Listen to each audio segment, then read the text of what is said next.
le nom du quartier Garbatella, ça vient d'une femme qui était une patronne d'une auberge, qui était à la fois garba, donc courtoise en italien, et à la fois belle, même bellissima. Et donc le nom se serait transformé ensuite en Garbatella.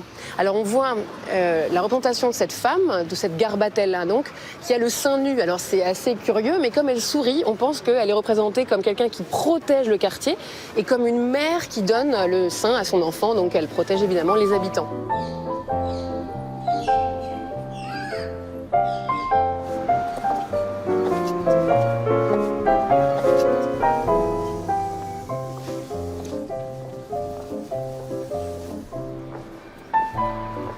À Garbatella, ce qui est unique, c'est qu'il y a une vraie vie de quartier où les gens se rencontrent et les places, les cours d'Elotti sont effectivement adaptés pour ça. Salve. Bonjour. Bonjour. Vous êtes du quartier, n'est-ce pas?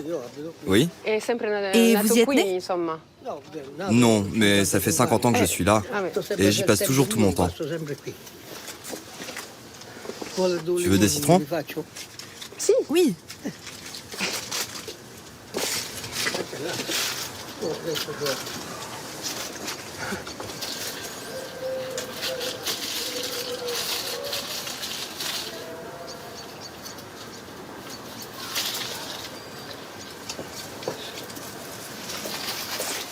Grazie, gentilissimo.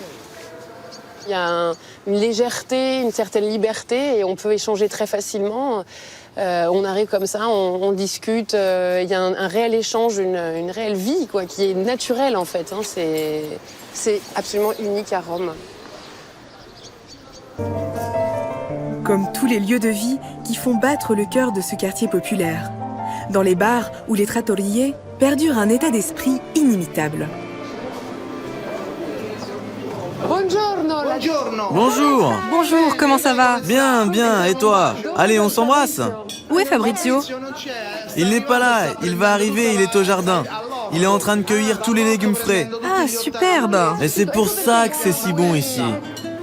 Plus qu'ailleurs, effectivement, à la Garbatella, il y a cette idée de revenir aux mêmes endroits, d'avoir les habitués, de retrouver les mêmes personnes, parce qu'en général, ils sortent selon le quartier, ils vont pas forcément plus loin.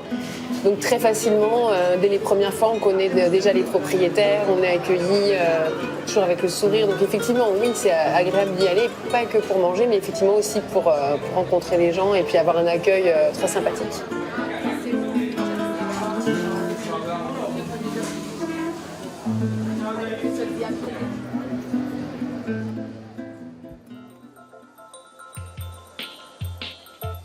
Les majestueuses fontaines décoratives de Rome sont partout. Mais les ruelles et piazzas de la ville sont aussi bordées de fontaines d'eau potable, appelées nasoni ou gros nez. Ces sources d'eau coulent 24 heures sur 24, 365 jours par année, depuis plus de 100 ans.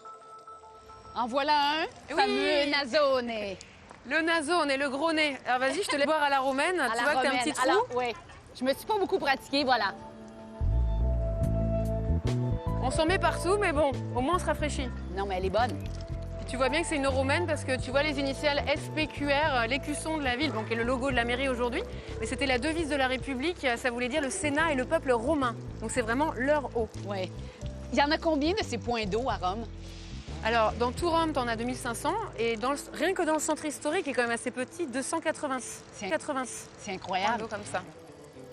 Est-ce que les touristes savent qu'ils peuvent boire l'eau? Alors non, beaucoup ne savent pas. Et de plus en plus, ils le font savoir aux touristes qu'effectivement, ils peuvent y aller, il n'y a aucun souci. Au contraire, elle est très bonne et très fraîche.